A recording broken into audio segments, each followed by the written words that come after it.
Syria, our president has said that you're backing an evil guy there. He said Assad is an evil guy. Do you believe that?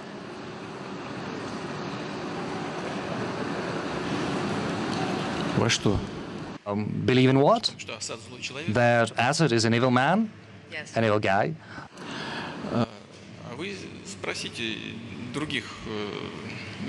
You've got to ask the other leaders who have communicated with Assad. He was more often in Europe after being elected than in Russia. It is not President Assad whom we are protecting there. We are protecting the Syrian statehood. We don't want there in Syria to be a situation similar to that in Libya or in Somalia or in Afghanistan. In Afghanistan, NATO has been present for many years, but the situation is not changing for the better. We want to preserve the Syrian statehood. And on the basis of resolving this fundamental issue, we would like them to move towards settling the Syrian issue through political means. Yes, probably everyone is there to blame for something, but let's not forget that were it not for inactive interference from outside, the civil war would probably not have broken out. What is President Assad being accused of recently?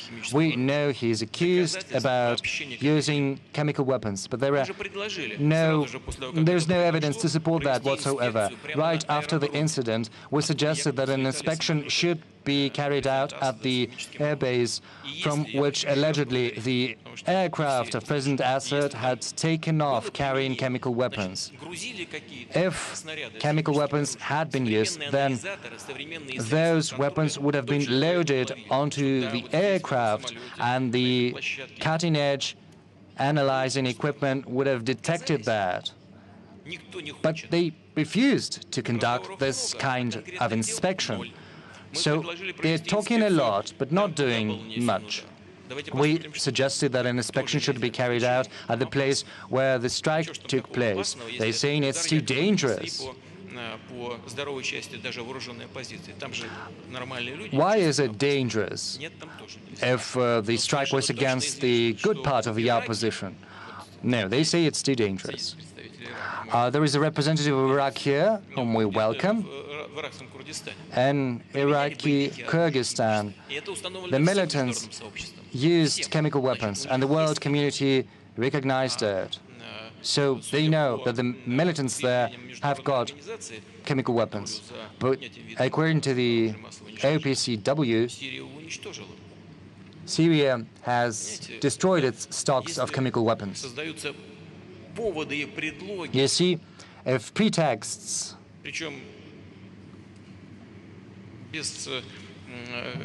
are created without any real willingness to look into the matter, it's not going to lead us anywhere. Let's talk substantively. Did Assad make mistakes? Yes, probably a lot of them. But those who oppose him, are they angels? Who is murdering people and executing children, beheading people? Should we support those people who do that? You know, that together with our American counterparts, we had discussions ad infinitum about different territories where we should perform strikes or we shouldn't. They were telling us that there were territories where we shouldn't perform strikes because the opposition, the good opposition, was mixed with the Al-Nusra Front. Well, in that case, they've got to separate the bad guys from the good guys of the opposition.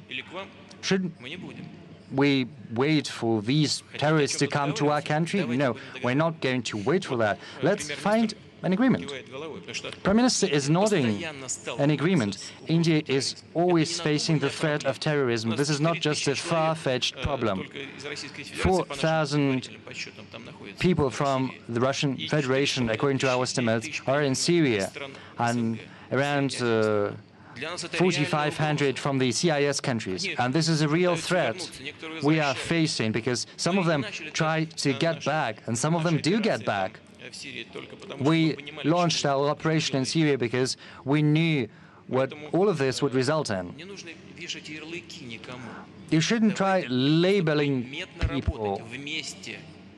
We've got to work together substantively, and we're willing to engage in this work, but we need a constructive approach on your side. So we know that Assad has used chemical weapons before, and Russia entered into an agreement in 2013 to stop that. I mean, Russia acknowledged that in 2013 when it acknowledged to try to stop that by Assad. The only question is whether he launched the chemical weapons attack that happened a couple of months ago. And I just want to ask you, press you a little further on this, because we all saw the video of the suffering, dying children, and that was the reason that President Trump dropped the bomb. Do you deny, because Assad denies that those tapes are real. He's purporting to tell us not to believe our lying eyes.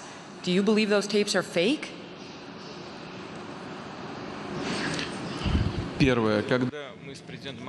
First, when President Obama and I agreed to work together to destroy chemical weapons in Syria, we assumed that Syria had it, but we never recognized that Assad had used it. So please be more precise. Secondly, as for those people who were killed or who suffered because of the use of weapons, including chemical weapons, this is false information.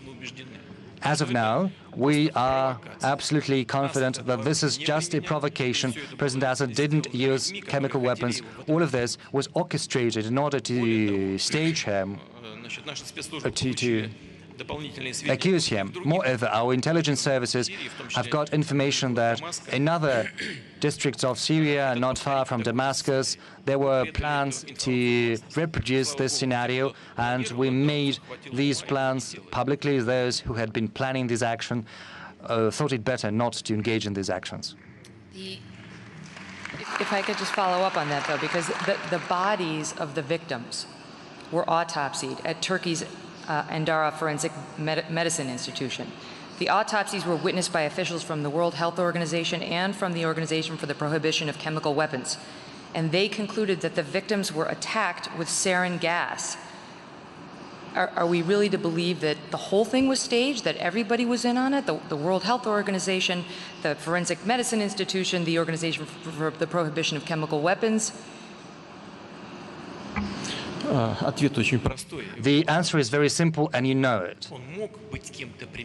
Yes, sarin could have been used by someone, but not by Assad. It could have been used by someone in order to accuse President Assad. So we have to understand who is to blame.